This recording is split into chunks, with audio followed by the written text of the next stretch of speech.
तो क्या करते हैं, उस खरपतवार को अपन हटा देते हैं, और जैसे हटाते फसल कैसी खिल जाती है, देखिए आपने कभी खेत कितना खुश हो जाता है।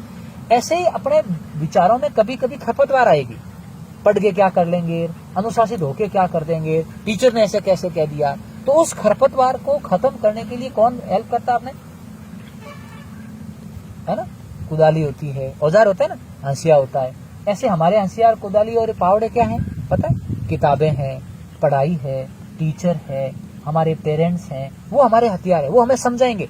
लेकिन इस उम्र में बड़ा गुस्सा आता है, क्या था, ये कौन होते हैं कहने वाले, क्यों कह दिया। अरे भाई इसलिए कह रहे हैं कि तुम्हारा भला हो जाए, बाकी उनको कुछ मिलेगा क्या कहने के। तो आप उस फसल में से उस खरपतवार को हटाते रहो, नहीं हटाई तो क्या होगा।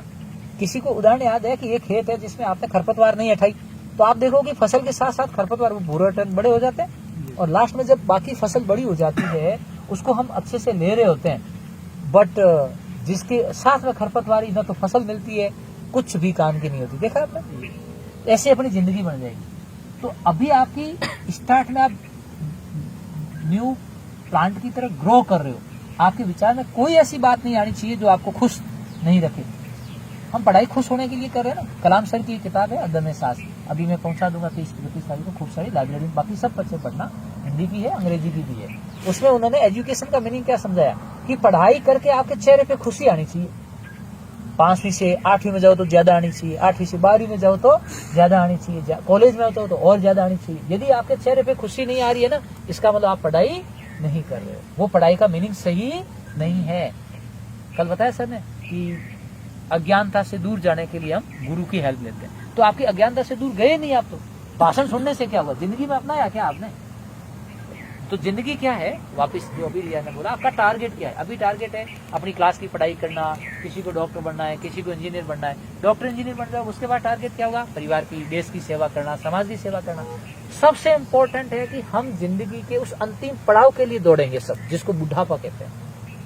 जब तक आपका शरीर काम कर रहा तब तुम्हें जरूरत नहीं है किसी की, ताकत है शरीर में, दिमाग में ताकत है, लेकिन एक दौर ऐसा आ जाएगा, हो सकता है वो 1 घंटे का ही हो।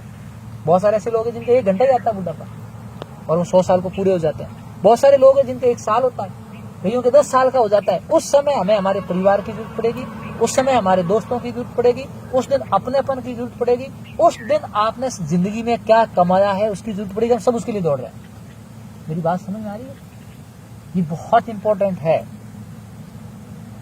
एप्पल कंपनी के मालिक स्टीव जॉब्स का एक भाषण है, उसमें ये कहते हैं वो लास्ट में कि मैंने खूब पैसा कमाया, दौलत कमाई, सब कुछ कमाया, लेकिन आज मैं वेंटिलेटर पे बैठा हुआ ये महसूस कर रहा हूं, मेरे साथ मेरी सिर्फ यादें हैं। कौन सी यादें, बचपन में दोस्त कौन थे, खेले तो कैसे बने, गीत गाया तो कैसा था, कबड्डी खेले तो टूर्नामेंट में जीते थे, ऐसी यादें रहती ना अपने साथ में। परिवार की यादें, दोस्तों की यादें, स्कूल की यादें, जिंदगी की यादें। डेथ बेड पे मेरे साथ एक नर्स आती है, इंजेक्शन लगा के चली जाती है, लेकिन वो माँ की तरह सिर पे हाथ रखती हुई प्यार नहीं कर पा रही है। मैं डेथ बेड पे हूँ और मैं ढूंढ रहा हूँ कि मैं करोड़ रुपए दे दूं, लेकिन मुझे कोई बहन की तरह कलाई पे राखी बांधने वाला कोई नहीं मिल रहा है। मेरे पास अरबों रुपए है, मेरे ड्राइवर को कह के मैं कार तो चलवा लूंगा, लेकिन पापा की तरह कोई प्यार करने वाला नहीं है। डेथ बेड पे दवाइयां हैं, चारों तरफ आवाजें आ रही है, लेकिन यहाँ कोई अपनापन नहीं है। मुझे यादें जरूर मुझे मजबूत कर रही है, मेरी दोस्तों की यादें, अपनों की यादें।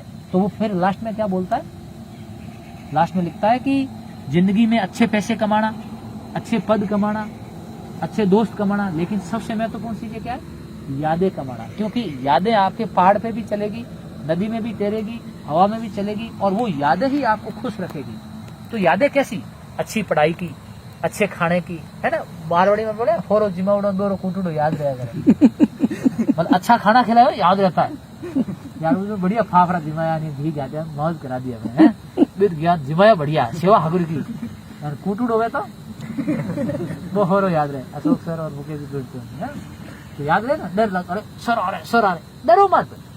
मैं बताऊं, मेरे हिसाब से जिंदगी का टारगेट ये होना चाहिए। मेरे घर की स्थिति बताऊं, 3 बहन भाई डॉक्टर है,